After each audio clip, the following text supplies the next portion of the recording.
আজকে আমরা দেখব ষষ্ঠ শ্রেণীর ইতিহাস প্রশ্ন, যেখানে প্রথম পর্যায়ক্রমিক মূল্যায়ন 2026, পূর্ণমান 30, সময় রয়েছে 1 ঘন্টা। একের দাগ, সঠিক উত্তর বেছে নাও 1 গুণ 7। একের দাগ, প্রধানত কিসের আকার থেকে আদিম মানুষের নানা রকম ভাগ হয়? উত্তর হবে মস্তিষ্কের আকার থেকে।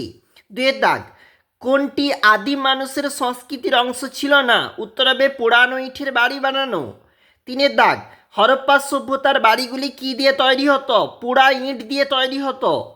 চারের দাগ, অস্ট্রালোপিথেকাস প্রজাতির আদিম মানুষেরা ছিল এর থেকে মানুষ। পাঁচের দাগ, চাকার ব্যবহার শুরু হয় নতুন পাথরের যুগে।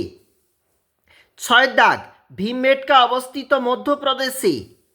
সাতের দাগ, ভারতীয় উপমহাদেশে প্রথম নগরকেন্দ্রিক সভ্যতা হলো হরপ্পা সভ্যতা।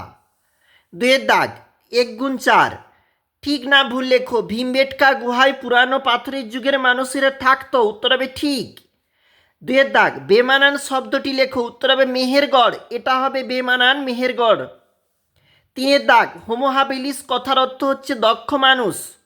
চারের দাগ, মেহেরগড় সভ্যতা কে আবিষ্কার করেন? 1974 সালে জাঁ ফাসোয়া জারিজ। এই প্রশ্নগুলো রয়েছে কিন্তু 2 মার্কের জন্য গুরুত্বপূর্ণ, অবশ্যই দেখবে। এগুলি রয়েছে 3 মার্কের জন্য গুরুত্বপূর্ণ, আর নিচে রয়েছে 5 মার্কের প্রশ্ন।